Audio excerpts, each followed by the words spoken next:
Well, thank you so much, everybody, for coming. And I just want to start off by saying what an absolute pleasure it is to come and speak in the Pankhurst Centre. This is somewhere that I've come before, obviously somewhere that's very important to me, as I'm sure it is to everybody else here. But to be able to speak on the Pankhursts, in the Pankhurst Centre, on International Women's Day, on the 100th anniversary of some women getting the vote is very, very special indeed. And to speak in this venue and to think about the women who lived here and organised here, I think is to necessarily think about the different strategies that those women adopted and espoused in their struggle for women's rights. And that's part of what I'm going to be talking about here tonight.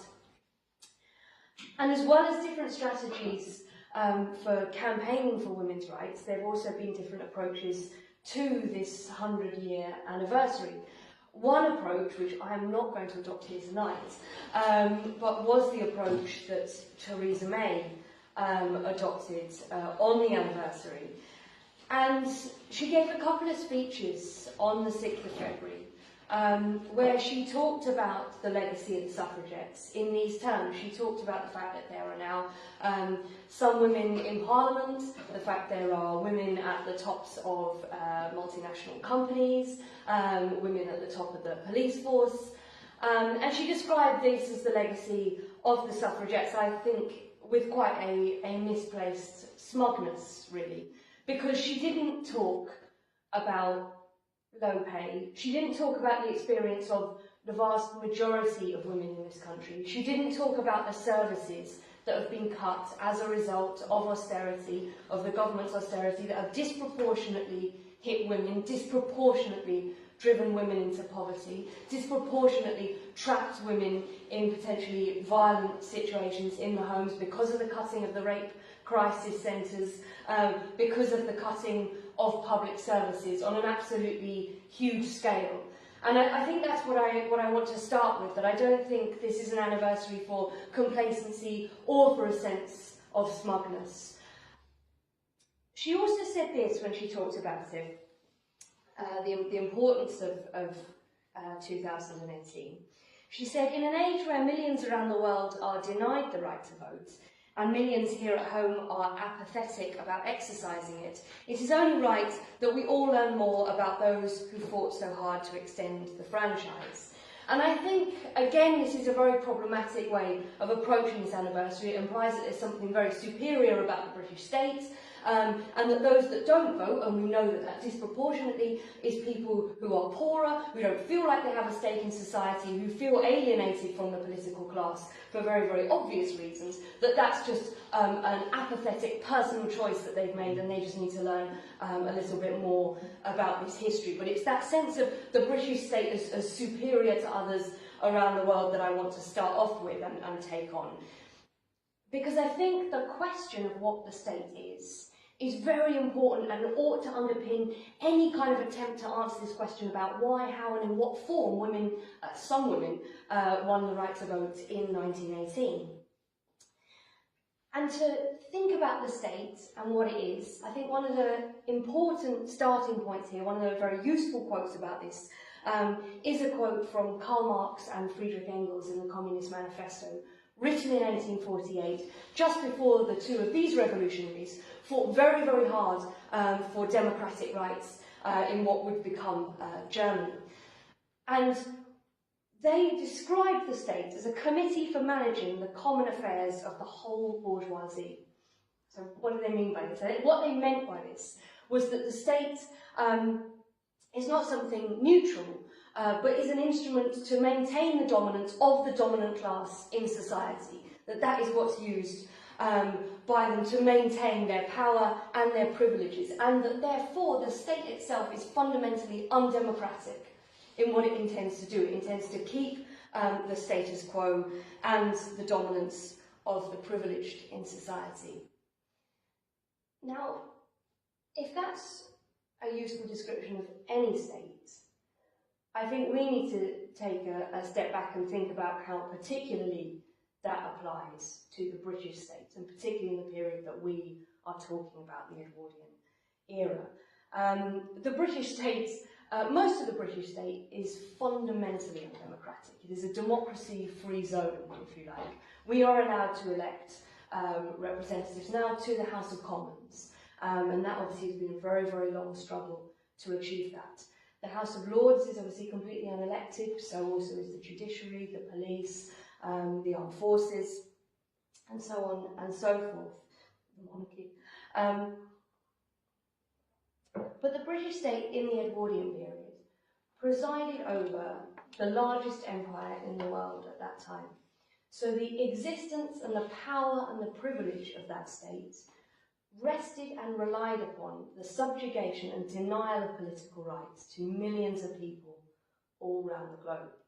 And I think we therefore very much have to bear that fact in mind when we think about what the British state was and why it resisted so fiercely every campaign for political rights and reform.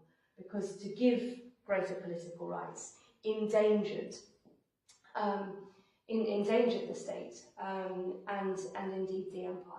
And you know, to talk about this here in Manchester, I think is probably quite an obvious thing to do. You know, the kind of the struggles that took place in this city from 1819 and Peterloo, the massacre of working people who were demonstrating for political rights. When you think about the Chartist movement, which obviously Manchester was one of the centres of the Chartist movement, the kind of persecution that Chartists faced. Chartists were shot dead for advocating for political rights for working class people. They were transported to Australia and imprisoned. We think about the Tolpuddle martyrs, those that fought for trade union rights. This, you know, and then indeed to think later on about the incredible violence that was meted out to the militant suffragettes.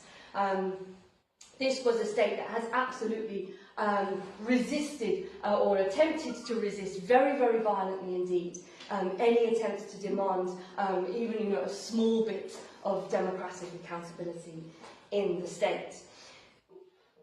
But I think, as well as doing that, the state very often wants to deny the reality of all of those struggles, and it seeks to obscure the way in which reform happens in this country. So we talk about, you know, when we're in school and we do history, you learn about the Reform Acts, and it's always presented as something that Parliament has achieved on our behalf. This is something that gets passed through Parliament, and we should be grateful for getting those political rights.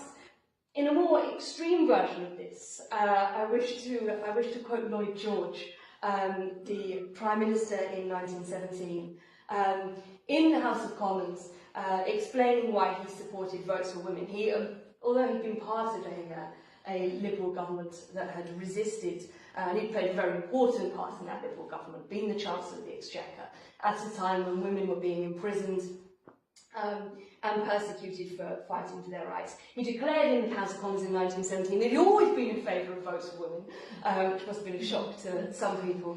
But he said now is a particularly good moment to grant women the vote because of this. And this is what he said. It would have been impossible to produce that overwhelming mass of ammunition we had at the Somme had it not been for the work of these women. And they have shown a devotion and zeal, and may I say a courage, which are beyond challenge. So there is Lloyd George saying, the women produced all of that ammunition that allowed us to conduct the Battle of the Somme. This is speaking in 1917, the year after the Battle of the Somme.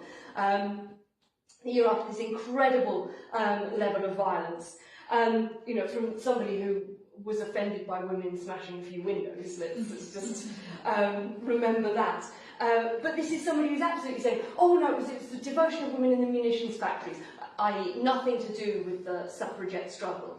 And in a similar way, I think, you know, when we think about the struggle today and Theresa May's response, although she mentions and tries to claim the suffragette legacy, I think a part of what her speeches were doing was saying, those struggles are in the past. They've happened and they're not relevant to now. And if people aren't interested in voting now, or if people feel disaffected or angry now, that's their own fault. So the state attempts, I think, all the time to deny how effective it is when we struggle and when we organise together to change things for very obvious reasons. But because it does that, I think it can give the impression sometimes that the state is sort of above society or is neutral and not really a product of the kind of society in which we live. And this is important because in the period that we are looking at, particularly the kind of late 19th century, early 20th century, there's a very important debate about what the nature of the state is. And on the one hand, there are those that are very much kind of taking the analysis that Karl Marx was putting in the Communist Manifesto, and later much more detail in response to the Paris Commune in 1871, when working class people seized control of the city in a revolutionary moment. When Marx wrote that it wasn't just enough for working class people to occupy positions in the state, but there had to be a revolutionary transformation of it in order for it to work in the interests of the vast majority. People like Rosa Luxemburg, for example, an outstanding revolutionary in Germany, who argued that the approach of campaigners had to have in mind that there needed to be a revolutionary transformation of society, and within that must work for reforms and fight intensely for every single reform, but with the idea that society has to be fundamentally transformed, that power has to be taken away from the powerful. So this is what some people were arguing. On the other hand, you had those that argued that the state could be transformed from within, completely and fundamentally, that if the right people got into parliament, that everything could be changed, and that a kind of revolutionary transformation was not necessary. And this debate becomes important, and the implications of it, I think, are very sharply seen with the outbreak of the First World War. Because with the outbreak of the First World War, many campaigners who had argued that the state could be transformed from within, really demonstrated their belief also that their own state was superior to other states around Europe that they were now at war with. And they all found a progressive reason for this. Germany talked about perfidious Albion with its huge empire and being allied with Tsarist Russia, whereas Britain talked about militaristic Germany. They all found something that sounded vaguely progressive. And those that argued that there needs to be a fundamental revolutionary transformation of the state, combined with some of those whose moral objection to the First World War was far more profound than any attachment that they had to their nation states, those were the ones who opposed the First World War. And they were very much, at the beginning in 1914, when the First World War broke out, they were very much in the minority. So you get the leadership of the Labour Party in Britain, you get the leadership of the kind of the equivalent in Germany, the Social Democratic Party, all throwing their weight behind their national state. And this same process, this same argument takes place within the women's suffrage movement. And very often when we talk about the suffrage movement, a lot in the media, we'll talk about the debate between the suffragettes and the suffragists. But in fact, this debate hits both of these kind of sections in very similar ways, and we can overlook, I think, some of the similarities between these campaigns, despite their difference of tactics. The suffragists, led by Millicent Fawcett, when war broke out, Millicent Fawcett, much to the disapproval of many of her members, but she was absolutely a supporter of the British Empire. And although many of her members left and joined pacifist organisations, the National Union of Women's Suffrage Societies supported the British government in the First World War. And this wasn't because they thought they could get the vote by doing this. Millicent Fawcett said on the outbreak of war, "Let us show ourselves worthy of citizenship, whether our claim to it be recognised or not." So this is her saying that the preservation of the British state and the British Empire is more important at this moment than campaigning for votes for women. And a similar thing happens with the main militant suffrage organisation, led by Emmeline and Christabel Pankhurst. It started off as a very radical organisation. It's the Women's Social and Political Union. It was founded here in radical Manchester by the Pankhurst family at a time when they were involved in the Independent Labour Party, when they invited radical women from across Lancashire to be part of this, women who were involved in the textile movement, in the trade unions.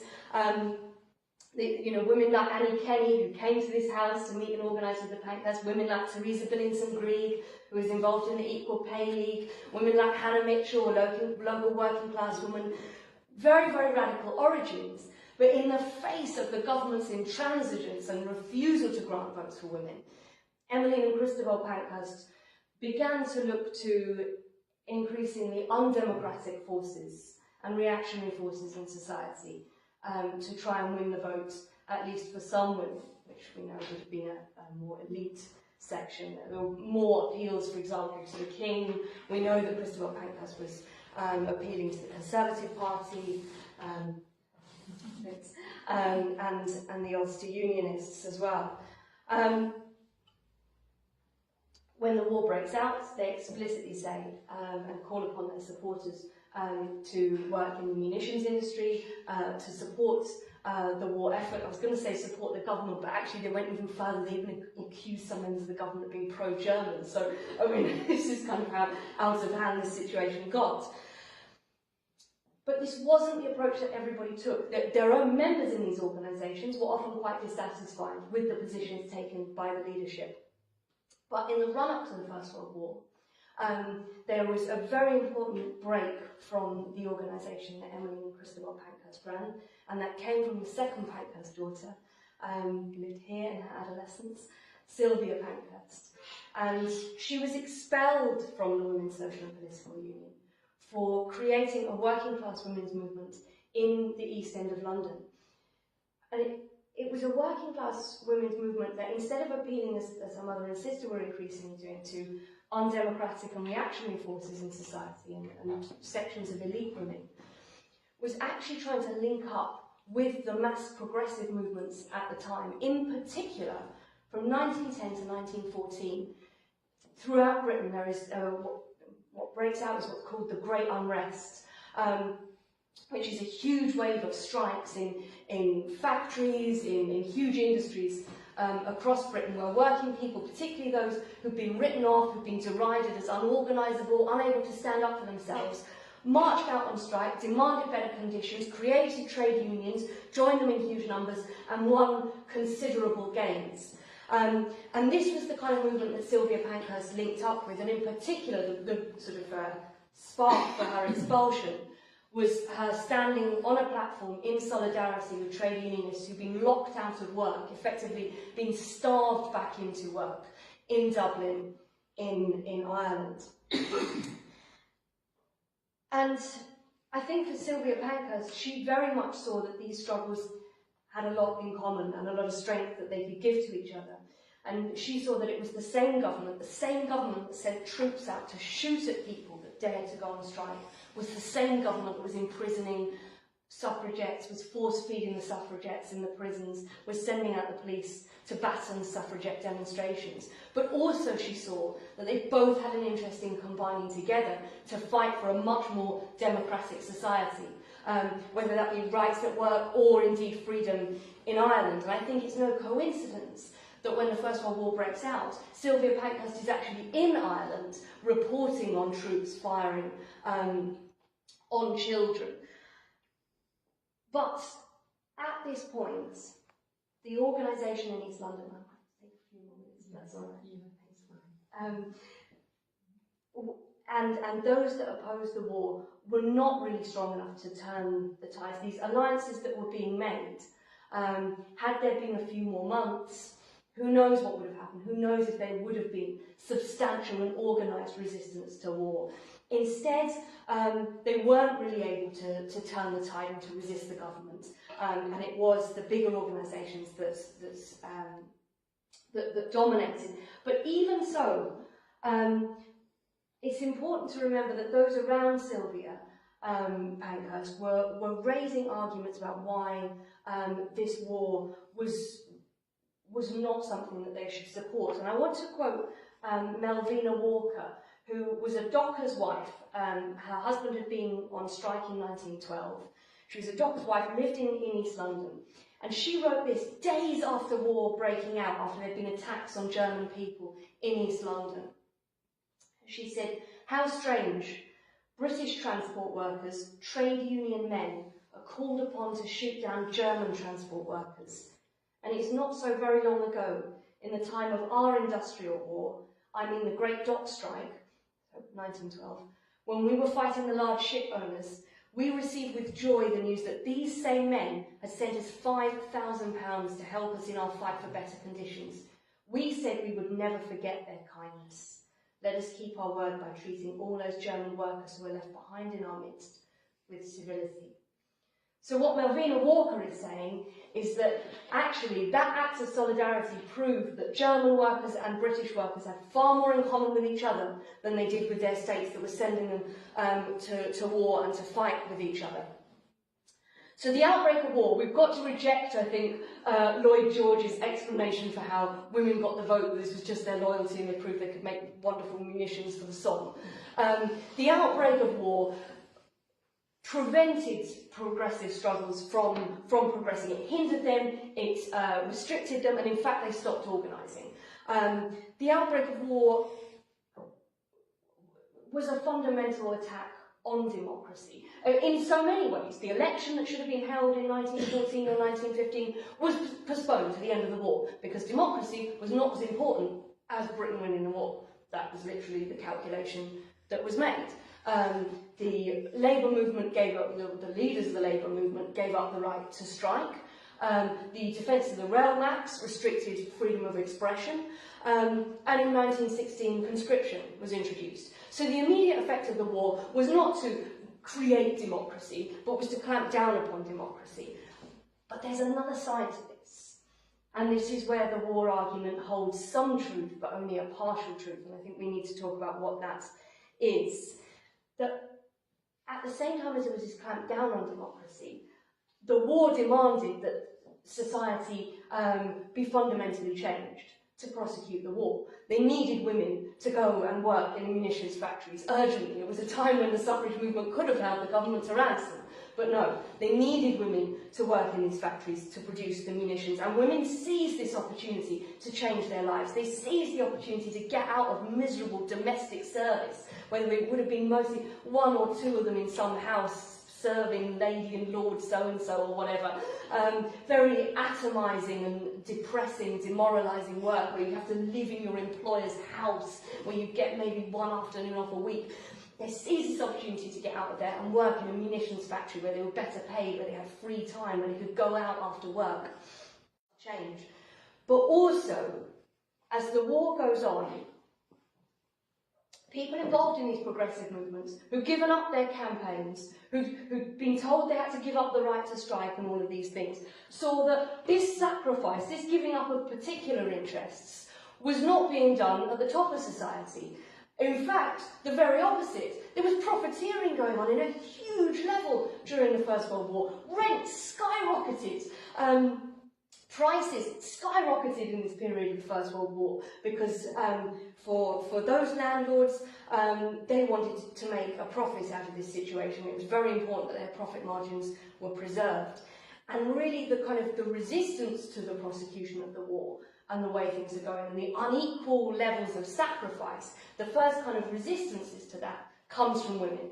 So in 1915, there's a rent strike in Glasgow, where women, organised by a woman called Mrs. Barber, who became Mrs. Barber's Army, stopped a woman who all of the male members of her family were fighting at the front. She was going to be evicted because she couldn't afford the rent that had gone up.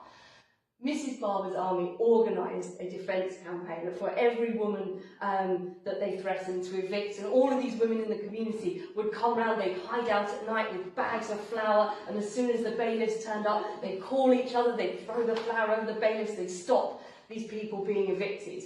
And they got the ship workers to come out on strike in support.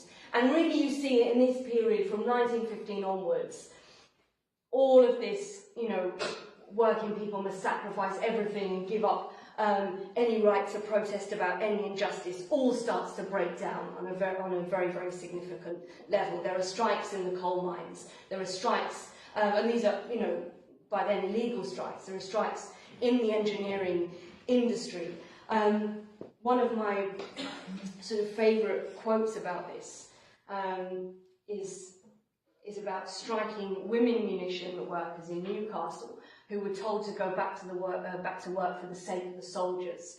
And apparently, when they were told this, a girl waved her hand and said, "Don't mention the soldiers. England at 2.5 pence an hour isn't worth fighting for." At the same time, you also get in Easter 1916 an uprising in Dublin against British rule.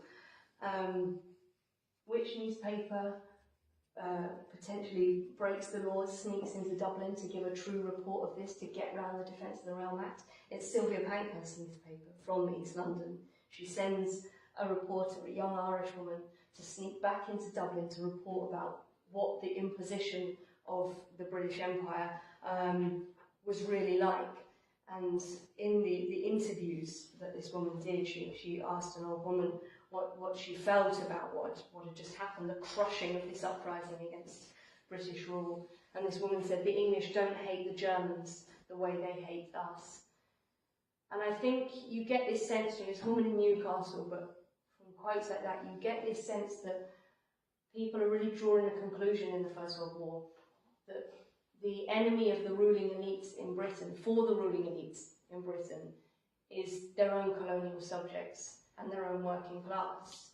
And that any attempt by those people to claim any rights will be very, very brutally faced indeed. So you get this change in atmosphere and the upheavals that have been caused by the war. Working class people actually start to see how strong potentially they are and how they could bring an end to the war.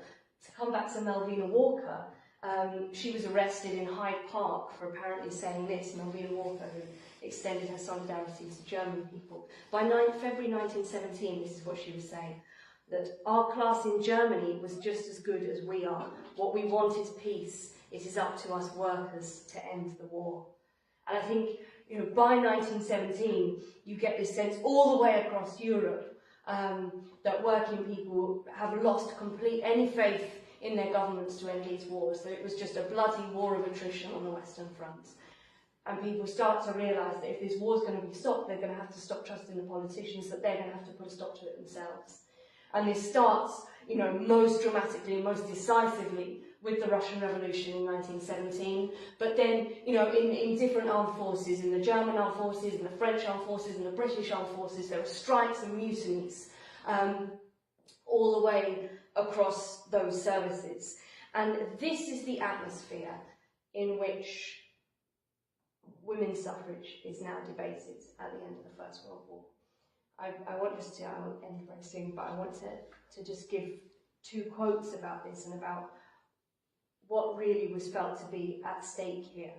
I think really what we see when you read the debate about whether women should, or some women should be given the right to vote, you can sense the kind of fear in Parliament. This is Mr. Arnold Ward, who was the Conservative MP for Watford, who was still arguing that women shouldn't have the right to vote because they didn't even fight in war. That's literally what he said. He also said, "Is it wise to place upon the register a mass of necessarily inexperienced voters, liable to be swayed by the arguments of hysterical agitators and consequently liable to use the vote to the detriment of our soldiers and sailors?" So you can see here, this MP for Watford is terrified that in this atmosphere, women are going to be radical voters and going to vote for change. But the argument is swayed by Herbert Asquith. He was the Prime Minister at the height of the suffragette movement. He was vociferously anti-women's suffrage. And he says he's changed his mind. Why did Asquith say he's changed his mind? He said it was important. He said there was a need of finding a solution for issues fraught with the possibility of engendering grave domestic friction and internal friction. So this is the calculation. These people are afraid that the discontent they have stirred up through their prosecution of the war is going to create fundamental change in Britain, that their power and their privilege is under threat, because by the end of the First World War, those forces that have been organising for democratic change before the First World War, in Ireland, in the trade union movement, in the labour movement and in the women's suffrage movement, have now come back in different formations, certainly, but very, very angry, organised, and in the case of the soldiers, armed as well. And there is a sense, there's a palpable sense of fear, I think, on the part of the British government about what are they going to do to stop this change going too far. And the calculation is they will give the vote to some women, not all women. It'll be women over the age of 30, and this explicitly excludes most of those women who would have made the ammunition that went to the Somme. You know, it exposes absolutely the dishonesty of what Lloyd George was saying. It would have excluded the younger women, because the younger women in the factories were the ones that were seen as being most susceptible to radical ideas, to, you know, those radical, hysterical agitators that so worried Arnold Ward. So I think that's the context in which we have to see this partial reform. The suffrage movement wasn't strong enough to make it, you know, by the end of the First World War, because they'd given up so much of their power. They weren't strong enough to make it on the same terms as men. But the fact that that was granted, and the way in which that was granted, I think we have to reject the idea it was because of loyalty in the war. It was a bribe for loyalty after it, in fact. It wasn't because people, and it wasn't because women obeyed, it was because of those women who disobeyed. And it wasn't just a sort of overcoming of prejudice, it was actually making these people afraid because of how people were organising collectively together. And when when we think about the kind of challenges that we have today, about the things that, you know, maybe were partially ignored on the 6th of February, when we think about low pay, when we think about domestic violence, when we think about the cutting of our services, when we think about sexual exploitation that is endemic, and as we see from, you know, exposures at that President's Ball, have now become a part of work, when we think about all of the things that we want to change in our lives today, I think that lesson that it's radical change, that it's organising together, that it's disobeying, that achieves change is more important than ever.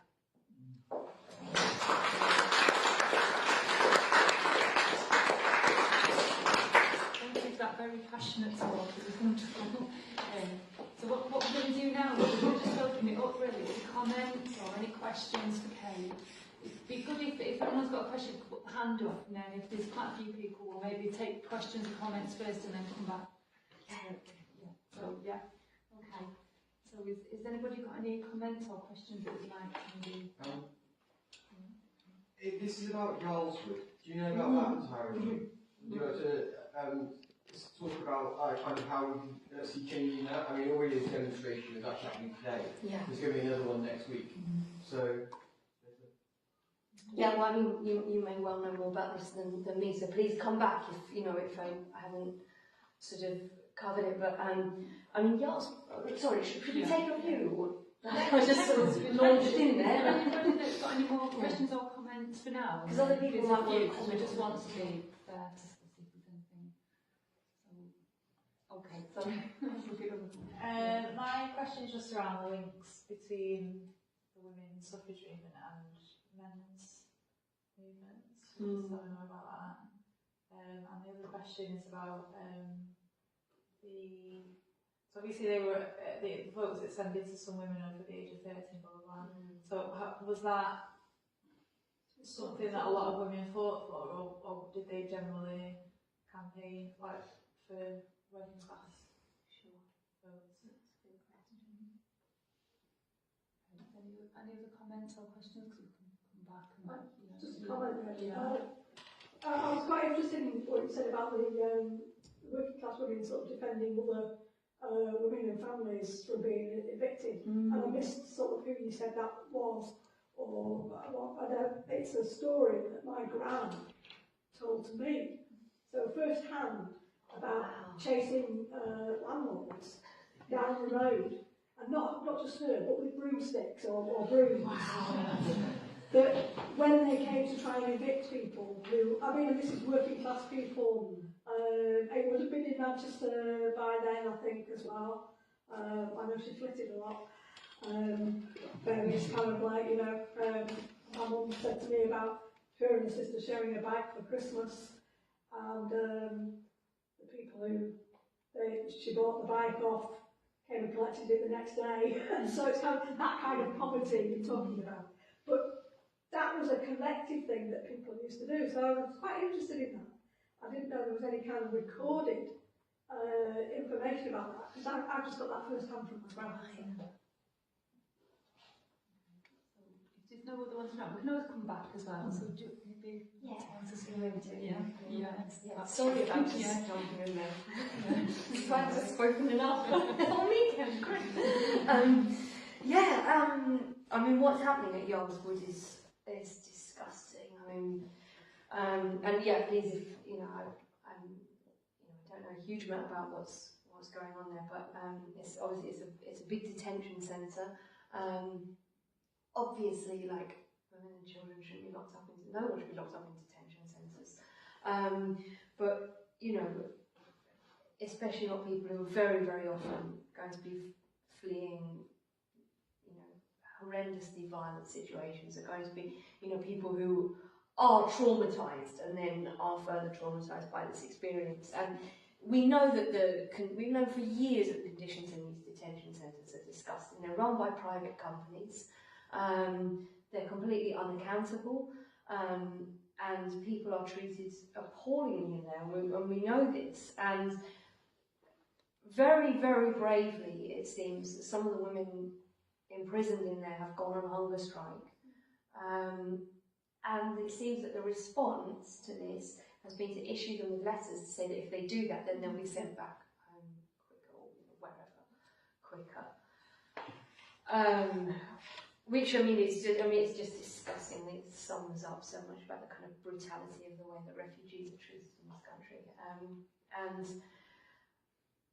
I mean, it's illegal as far as I can see. You know, sending people away from Britain is not supposed to be done on a kind of punitive level. It's, but you know, I mean, it really is absolutely vile. So yeah, I would say definitely join the protests, and this is something we should make a lot of noise about. There's been a call for a solidarity and hunger strike today. Oh yes, yeah. I mean, anything that people can do to raise awareness about it, I think is really, really important. And so women and the men's movements. I mean, there was a very difficult relationship a lot of the time.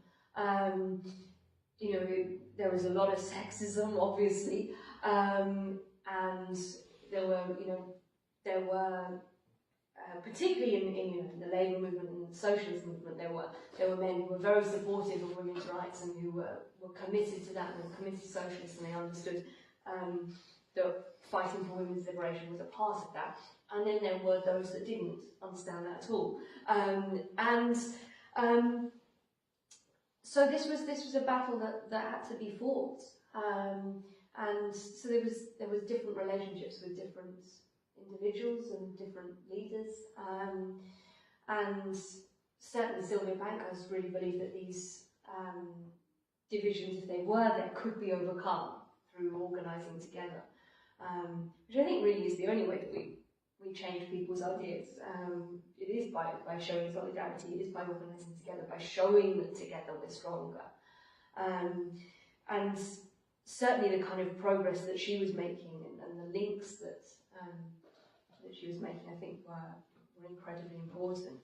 But women were excluded from some trade unions. There were all of these kinds of problems. But actually, with the great unrest, with the fact that so many women took part in that, did mean that some of those barriers got knocked down. But then, at the same time as the suffrage movement became more elitist, obviously with some very important exceptions, that again made that difficult then to make alliances with labour and socialist male movements, movements which largely included men, and made alliances with men in kind of much more elite organisations. And yeah, this question about what they were actually campaigning for, and this is always a tricky one because the vote was granted on a property basis in this country, so you have to have enough property, state deemed, but basically the calculation was, if you had enough property, then you wouldn't vote for things to change too much, because if everybody, this goes back to the debates in the English Revolution, the party debates. This is exactly the debate they have in 1647. It is if you give what that Henry Ireton says at the debate, Cromwell's son-in-law, if you give the vote to everybody, most people don't have any property, they don't have a stake in the way that things are, so they'll just get rid of private property. So he said, we can't do that, it's a disaster. So he says there's got to be like a threshold. And this is the way that then the vote gets granted. You have to have a certain amount of property to not want stuff to change. Again, going back to how fundamentally undemocratic all the understanding of this was. So this produces a dilemma, because then do women campaigners campaign for everybody to have the votes, which is where Sylvia Pankhurst ends up, campaigning for human suffrage. One person, one vote, but then more elitist suffrage campaigns didn't want that, and they wanted just formal equality. So the main slogan of the campaign was on the same terms as it is or may be granted to men. That was the main slogan. So they didn't get that. They didn't get that in 1918 because it was on different terms. And 30 wasn't. In the House of Commons they were debating if 30 was enough. Like there were some people who were like 35. This is literally the conversation they were having. And yeah, certainly the Glasgow rent strikes. I mean, they're not the only ones. They're probably the most famous. Are well documented. There's a Mary Barber of Govan, but there were other women as well. I've forgotten their names, and she's the most famous. But yeah, certainly, like Willie Gallagher writes about her quite a lot in his autobiography, Revolt on the Clyde, and yeah. So these were known women. They were community leaders, and yeah, and it sounds exactly like the kind of stories that you were saying. It could be Liverpool with that one. Right. She came to Liverpool. Which I think was probably more militant than Manchester at the time. Right. Even though you've got sort of 1819, you've got the Peterloo, but I think Liverpool might have, but yes, could be Manchester as well. Because she came to Manchester after that. Wow. But I'm really quite pleased to hear that. I did know about the sort of Glasgow. Yeah. Yeah, no, it's amazing. I think it happened in quite a lot of places as well. I mean, Sylvia Pankhurst was trying to get some to break out in East London. And, yeah, and they changed the law. They forced them to change the law over this to stop the profiteering and all this. Okay, so I don't know, is there any more questions? Does that answer your question, or is there anything to add to that?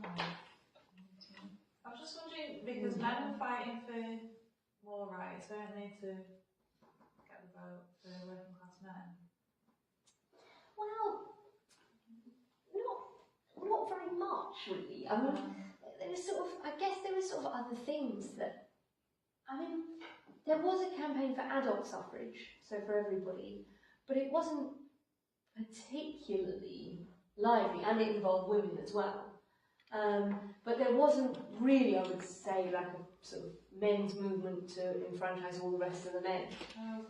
Not really, not. I guess, there were sort of, there were campaigns over poor treatment at work and all of those sorts of things, but the sort of after the 1884 Act, there wasn't like a big, nothing like the suffragette. What did the 1884 Act do to the men?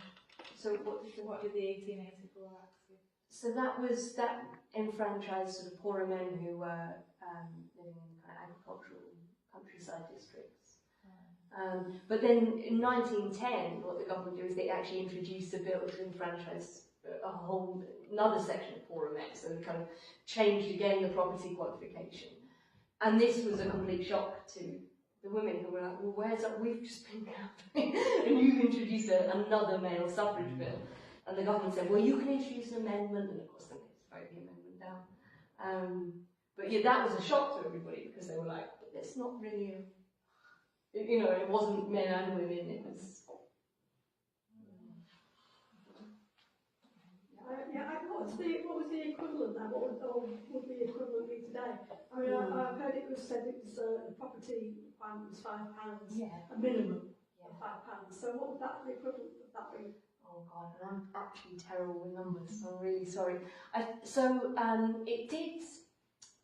It excluded about, I can't say in terms of actual numbers, but in terms of how many women over 30 were excluded, I believe it excluded about 22% of women who might have been part of it.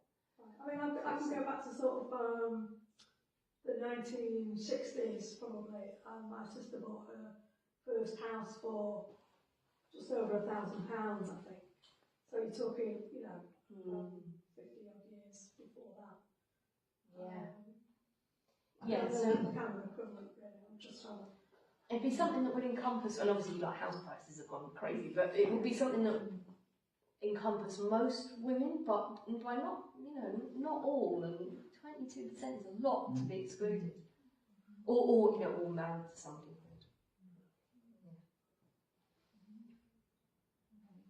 Yeah, I've got a couple of people, yeah, so... Could you tell us a bit more about the Pankhurst since we're in there? Yeah. And then, do you want to take your question and then... More of a comment really than a question about where the women's movement is in the 21st century. The last 12, 18 months has been a lot of Trump coming to the fore, and the sexism in his campaign, his past life, the Me Too campaign with the Weinstein, the President's Club incidents, and BBC equal pay incidents, but the equal pay goes across the whole society. Is there a sort of burgeoning women's movement coming to the fore somewhere, which I've not seen anywhere myself? I know a lot of people are campaigning, but is there a particular, like a suffragette movement coming anywhere? Is it a fifth wave? Yeah. I've got another question. Just so what? I mean, like, how broad, like, was the movement in general? Like, how often, people meet in, and how big were meetings, and what, like, activity was there, and like how, just generally, like, the level of activity and the numbers involved. Okay. Well, it's always a pleasure to hear more about the Pankhursts. They were an incredible, amazing family. Both Emmeline Pankhurst, born Emmeline Goulden, and Richard Pankhurst came from her husband, came from radical families. Emmeline in particular, her grandfather had been a Peterloo, which she was very, very proud of. And he'd been involved then in the Anti-Corn Law League with his wife. Her parents were very involved in kind of supporting the anti-slavery movement in the United States, and that was something that resonated very, very much in Lancashire. I'm sure lots of people here know, but in Lancashire, where obviously a lot of the cotton that was being imported that had been grown by people that were enslaved, the cotton workers supported the North in the Civil War, which was out of solidarity, a time when the Prime Minister kind of wanted Britain to intervene on the part of the South. It's an incredible gesture of solidarity. So her parents, although they weren't themselves factory workers, her grandfather had been quite poor, but her own parents were sort of middle class members of Manchester society. They were also involved in that kind of solidarity movement. And Dr. Richard Pankhurst, who was a radical barrister, came from a kind of a non-conformist background, and later himself became sort of renounced religion and was a liberal.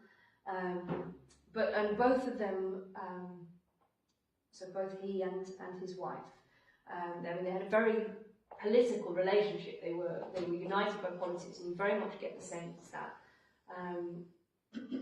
Dr. Pankhurst, who espoused all sorts of progressive causes, the abolition of the House of Lords, still not achieved, votes for women, home rule for Ireland. This was somebody who obviously regarded his wife as a political being, and she was active not just in campaigns supporting him when he ran unsuccessfully for Parliament like 3 times, But also she became a member of the Board of Guardians in Manchester, was herself on the national executive of the Independent Labour Party. So both of them were political actors. And then, so they later became very disillusioned with the kind of compromises of the Liberal Party and become attracted to the early socialist movement. And this is the environment in which they bring up their children. So they had 3 daughters and 2 sons. One son died very young, and the other, Harry Pankhurst, died when he was about 20 years old. And he'd been involved in the suffragette movement. The daughters, Christabel, Sylvia and Adela, it's a bit of a shame that Adela doesn't make the plaque outside. But the 3 daughters again were treated as political sentient beings by their father. He was apparently always asking them what they were going to be when they grew up. And at a time when, for a middle class young lady, the expectation would have been like, who are you going to marry? And he would let them read whichever books they wanted to read. He would always bring those back. There was no censorship, and they were allowed to just sort of mingle at their. Mother didn't send them to school for ages, so they were just allowed to mingle with all of their parents' friends who, were communards and free thinkers, and all these kind of amazing radicals. So they were amazing people. Dr. Pankhurst died in 1898, and that's why they moved here. They had lived in a much larger house, and then because obviously the death of the main breadwinner in the household, they had to move to a smaller place. And it's after he dies that they found the Women's Social and Political Union. But they've been involved in women's suffrage for a very long time by then. And it's then you get this kind of big political divergences opening up between different members of the family. But yeah, I'll be happy to talk afterwards way more about Pankhurst. I completely agree about the fact that there is such a need for a women's movement, obviously. And I think we're now kind of confronting this question of like, okay, what is it that we've won formal equality? There was the Equal Pay Act was passed in 1970. Well, why have we not got equal pay? All these companies are terrified of releasing the audits in April because they're going to look terrible because we don't have equal pay.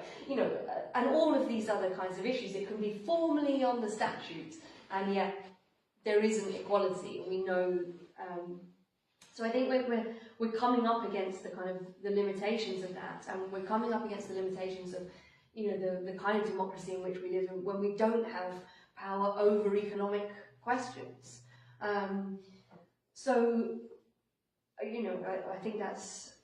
I think that's extremely important, and I think I think you can see a new women's movement emerging, but I think it is emerging. I don't think it's organised. There's obviously been organised responses to a lot of things that are happening, and there are obviously very active women's groups and political women's groups doing lots of amazing things.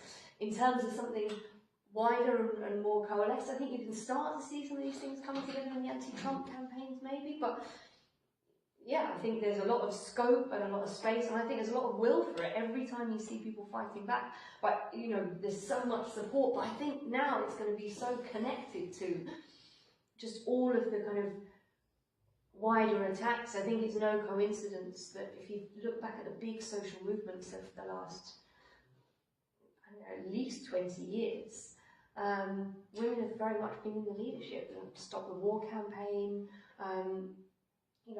very, very young women, that's where I got involved politically, but I know that that's not an exception, that was something that galvanised a lot of young women, and again, young women who've been written off and told that, they were too submissive to speak out. Involved a lot of Muslim women, defying all kinds of racist expectations, and I think as well with the anti-austerity movement, I think so much of that's been led and organised by women, campaigns against hospital closures and all of these sorts of things, and also campaigns in workplaces and the lecturer strike at the moment. And so I think the signs are very hopeful.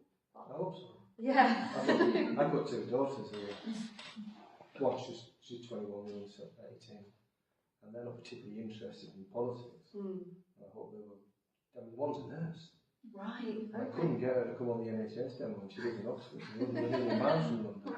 But Yeah, but it's kind of like husband's holiday. so You never know then, you never know.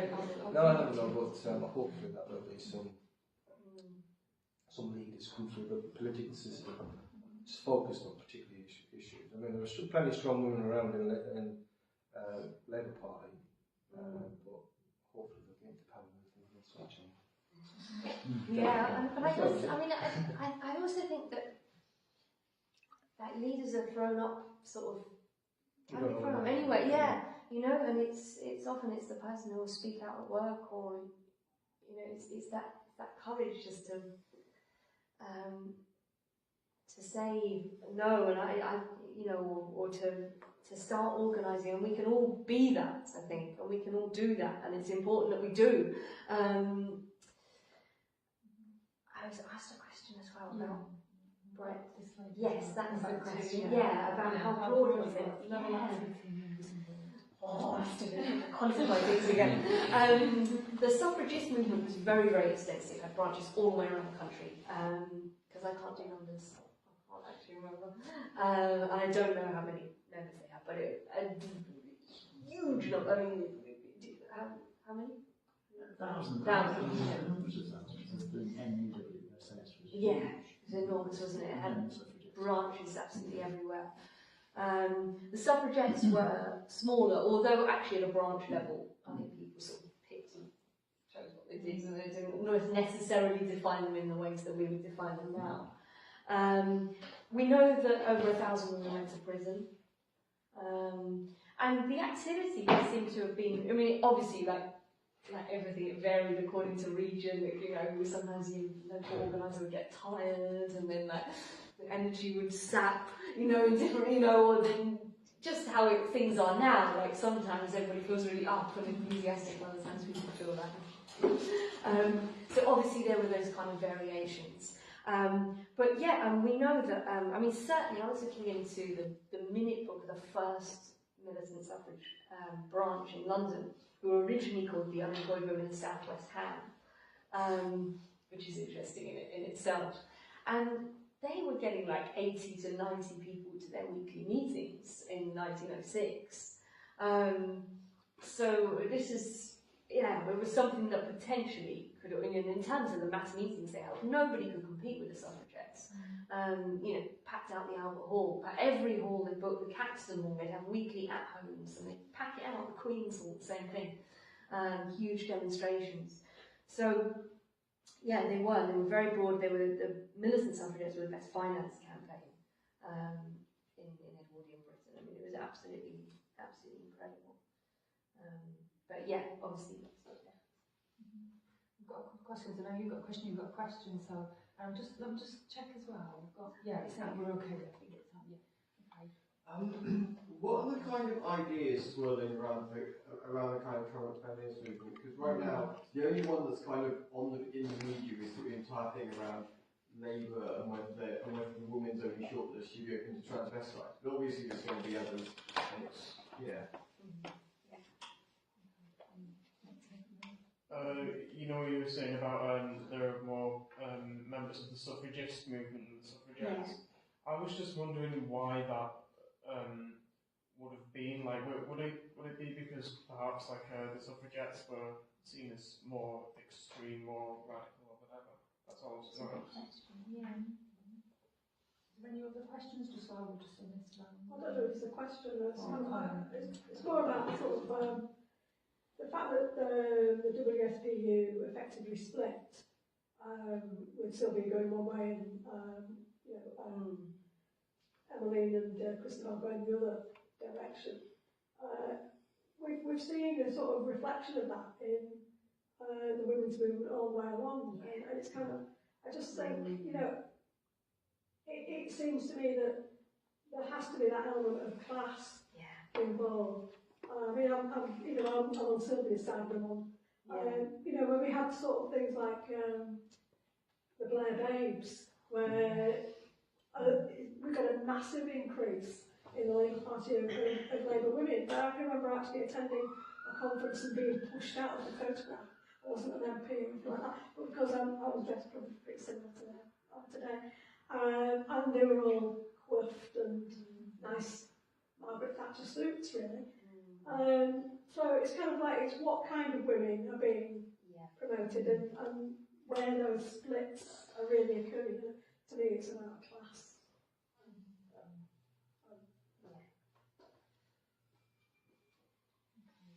Maybe we'll go for that for now. Yeah, I'm not sure. No, what time you want to finish? I'm just going to check because you've got to get trained. I was thinking we need to maybe be, as we need to definitely, you need to be leaving, and just think people need, Okay. I completely agree with you. I completely agree that, and this is My hair's off burned, by the way. Not there's anything wrong with preferred hair, but the point you're making, I think, is so important because, and this is where I really object to the kind of just the focus on the glass ceiling or Theresa May being like, oh, isn't it great that we've got like a woman head of the police? Well, that's not it. It's like this, and this sort of it's individualistic and it doesn't focus on the experience of the vast majority of women. And worse than that, I think, from people like Theresa May, it implies that everybody who isn't like running a CEO and a woman isn't doing that because they're a bit of a failure and they didn't like lean in enough or whatever.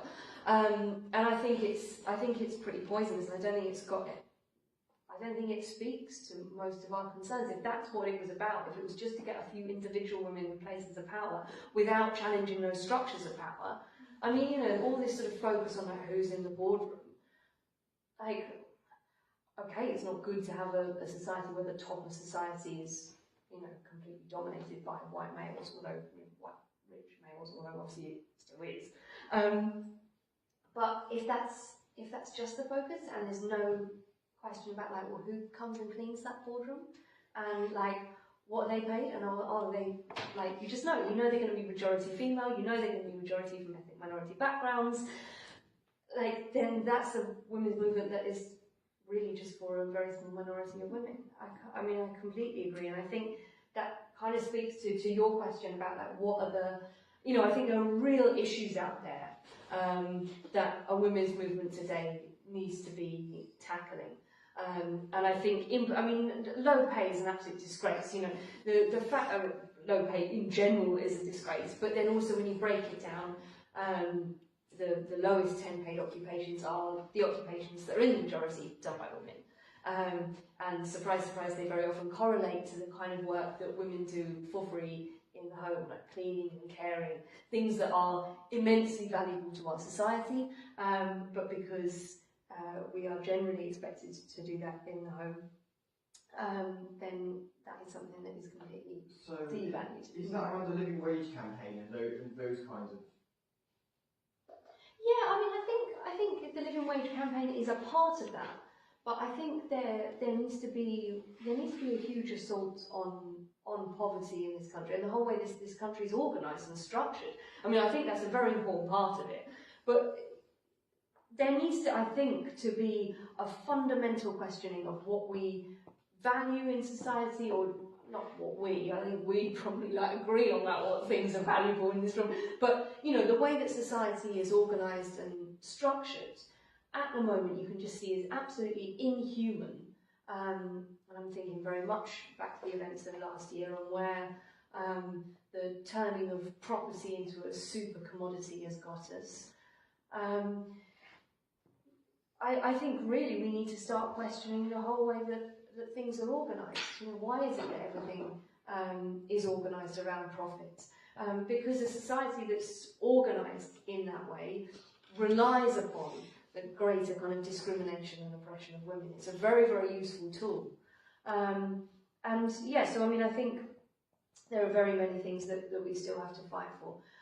But I think so many of those issues are connected to, you know, as you were saying, these questions of class and about economic power and power in general. Does that imply your remark Marxist feminist, or does it imply those are questions that haven't been answered yet? Both, I think. I mean, yeah, I'm definitely a Marxist, and yeah, so that's true. But I think also we haven't solved these problems. I mean, manifestly not. And in some ways, I think a lot of this stuff is getting worse. And certainly, I think the oppression of women in some ways, like although we've won a lot of, and I don't want to in any way diminish all of the gains that have been won and fought for so hard, I think you can also see things going backwards in so many ways. We've got to ask, okay, well, why is that? If it's not just about changing the law, or just about getting somebody elected, or just about getting somebody on the board, then it's got to be something social. It's got to be something that is connected to the organisation of society, and that is why I began with Marx's quote on the state. I think it's useful to understand these power structures in those terms. And then there was a final question about suffragists and why their organisation was bigger. I think it's a good question. I think there's a number of reasons for it. One was it was an older organisation, so it had longer to develop. I think I think part of it is to do with it being non-militant, definitely, but I think in different ways to maybe the way the media always tells us, which is that most people are horrified. I mean, I think for a lot of working class women in particular, going to prison wasn't really an option. Like, working class women did go to prison, but this was something that was difficult, and often had a much harder impact on their lives and on their kind of material existence. Also, I mean, I think the kind of growing elitism of the suffragettes, who knows where things would have gone if they hadn't become more elitist, but the suffragettes, most of them, not Sylvia, but we need to obviously remember Sylvia's own organisation really was only free after 1914, so it gets a few months really. But really, the Women's Social and Political Union was focusing on a very small number of women and getting elite women to do all the campaigning, and that was their priority. They literally explicitly stopped organising with working class women, and so they were basically saying to most women, "You're not welcome." And at the same time, the suffragists start to change their emphasis, and they start to make links with the Labour Party, and particularly in this part of the country as well. They begin to run a big campaign around the cotton mills, so kind of doing what the early suffragettes had done in some ways, and militancy changes its nature. But yeah, I think as soon as an appeal was made to the vast majority of women to come on board, we can see that kind of paying dividends. But it's an interesting question. It's obviously different in different areas.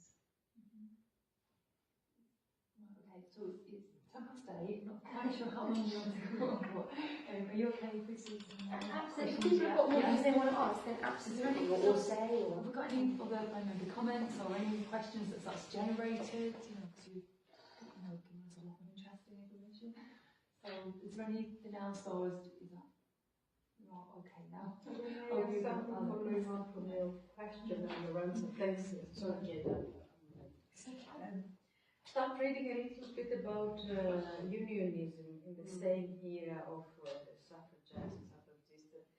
What it became apparent to me here was not in Britain, I mean, but not unlike any other country, that quite a lot of the first union leaders were very middle class, educated men who actually led the campaign of raising awareness amongst the classes.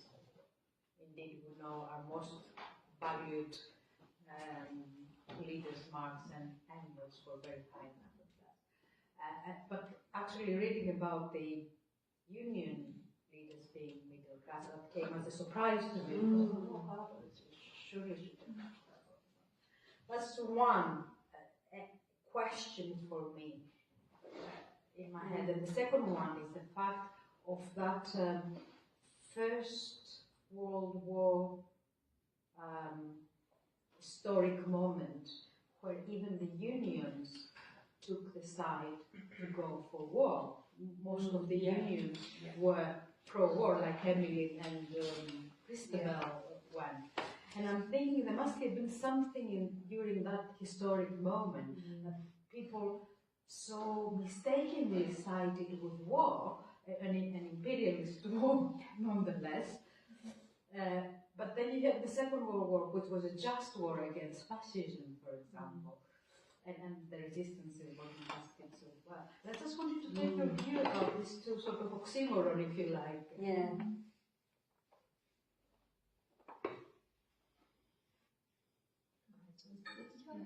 Oh, no.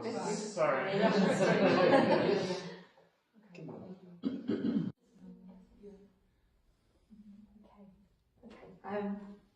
Yeah, I mean, I think you're absolutely right. And I tried to do a bit of this at the beginning of my talk, but that's okay. But no, I mean, I think what you're saying is really, really important. This is a big problem across Europe. The fact that almost every social democratic party supports the First World War, supports their own national government, the trade union leadership, the women's movement. I mean, you know, like the suffragists had an international women's suffrage alliance. They had, you know, contacts all the way across Europe, and then they endorsed their own states. Again, the same with, you know, the Labour Party and the trade union leaders had, you know, they were part of the Second International. They had pledged that if war broke out, they were going to call a general strike. They had a demonstration on the 2nd of August saying they were going to do it. The 4th of August is off the table, it's gone. So I think, you know, this is extremely important, and I think it comes down to the fact that they really felt there was something superior about their own states. They really felt that the state could be changed from within, but I think also a part of that was a belief that their own state was a bit superior to the one over there. And you know, this is a time when, you know, Britain is presiding over the biggest empire in the world. This is not, you know, but there were big flaws in, you know, in the union movement in terms of its kind of, you know, it was not anti-imperialist, and that anti-imperialist consciousness that starts to really get fought for. You know, there's just a few people doing it at the start of the First World War. People like Carl Liebknecht saying the main enemy is at home. You've got to confront your own government. This is you know, your task. Otherwise, you're just adding to the pro-war voices. So I think that's a big part of it, and I think it is about class and it isn't. I guess you're so right. Like, so much of the leadership was middle class of these organisations. And it depends on your politics. So if there wasn't the will to, you know, Sylvia Pankhurst came from a middle class background, but she understood the women's movement had to be led by working class women for it to be democratic and for working women not to be excluded. But if you're middle class and you don't have that view, and you think, oh yes, I should lead, you know, this I think also causes you problems. And I think the comparison with the Second World War is really interesting. And I guess, like, you know, one of the major differences is what happens in the 1930s and the government's real, very obvious desire to appease fascist regimes. You know, Winston Churchill said that if he was an Italian, he would have voted for Benito Mussolini. It's probably not the new Churchill film, but he said it. You know, this is somebody who really thought that Benito Mussolini was very useful because he was going to crush the left in Italy.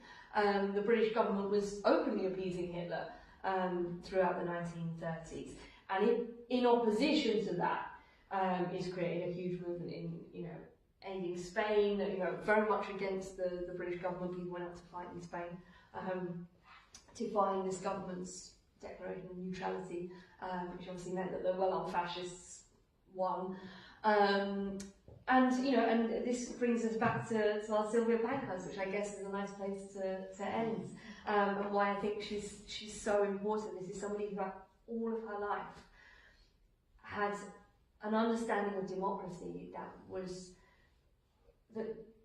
a very far-reaching understanding of democracy, that it had to be claimed, it wasn't something that could be given to you, and that democracy also is incompatible with poverty, with war, and with empire. And so this is someone who, she was one of the first people to identify the dangers of the rise of fascism, one of the first people to start denouncing what was happening in Italy. And this is why Ethiopia becomes the final cause of her life. To somebody who in 1935 when fascist Italy invades Ethiopia, and none of the leaders of the countries in Europe care at all, because this looks like good old colonialism that they've been involved with. This is somebody who campaigns then for freedom of Ethiopia, first from fascist Italy and then from British imperialism for all of the rest of her life. And I think that tradition of fighting for democracy, which has to be done all the time, you know, against the British government, is, you know, it's her legacy that we should be inspired by, and it's yeah, it's not the legacy that Theresa May wanted to outline of getting some women in the boardroom. It's a legacy of always campaigning and making those links between struggles.